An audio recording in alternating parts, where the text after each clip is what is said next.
how to stay inspired even when you're exhausted. So here's the truth that no one likes to admit.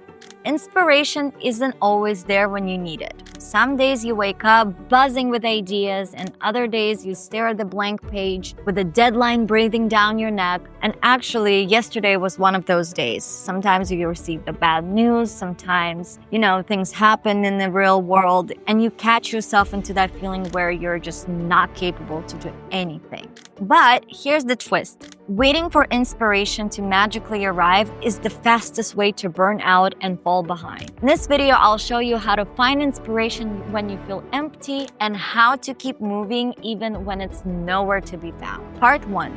The myth of random inspiration. People think inspiration is a lightning strike, sudden, unpredictable, impossible to control. But here's what I've learned. Inspiration isn't random. It's a pattern you train. When you expose yourself to new inputs, art, conversations, books, or being outside of your niche, you give your brain the raw material to create connections. If you only consume the same content every day, you'll keep producing the same ideas until even you get bored of them. If you don't give them new food to your brain, eyes, ears, how do you expect to get the new ideas? Part 2. Inspiration is an impulse. It is very important to know that inspiration should not be a lasting thing. It's an impulse or push, but not a consistent feeling. It would be very strange if you would wake up every single day like super hyper. So it's giving to us as a start, and once we see that sparkle, we start heading into that direction to achieve our goal. But the road can be bumpy. You can feel tired, scared, annoyed, and that's normal. So don't expect for the inspiration to always be there for you. It's not reliable.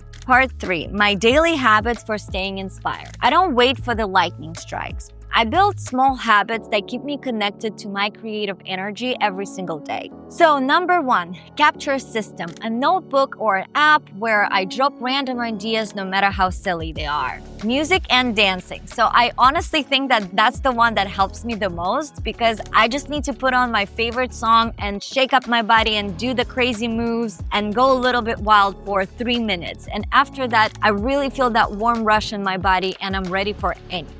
Small breaks, stepping away for 5 minutes before frustration turns into exhaustion. Ladder exercise. Sometimes when I struggle, I just draw a ladder where each step means a certain task that I have to do today. Once I do that step, I put a little dot or a little human, which is me, and that makes me feel better because I am one step higher to the goal. This really helps me when I have hard days. These are small things that are helping me, but you can find your own personalized helpers. If you tried one of these, please let me know in the comments if they have worked for you. Part 4. When inspiration disappears completely. Sometimes nothing works. You feel empty, drained, and the deadline isn't moving. And this is when professionals separate themselves from amateurs. Here's my 3-step survival method.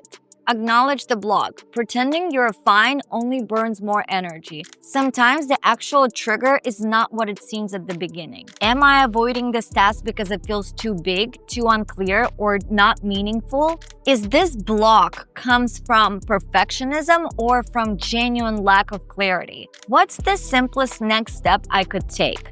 Even if it feels small or imperfect, what would make this task feel lighter or more playful?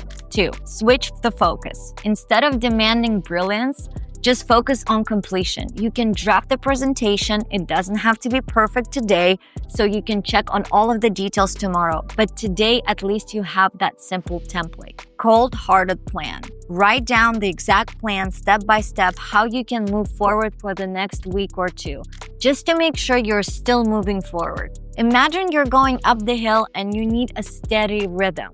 And once you get over the hill, it'll be easier. And the final thought, you don't have to feel like it. Inspiration is a gift. Discipline is the result. You can't control when ideas arrive, but you can control how to show up when they don't. The more you build systems to support yourself, the less you'll depend on feeling inspired to create work that matters. If you've ever faced a blank screen and panic at the same time, hit like so this video reaches others who need it. And drop a comment sharing one habit that helps you reconnect with your creativity. Because someone else like me might need to hear it today. And of course, please subscribe because your support means a lot to me, and thank you so much.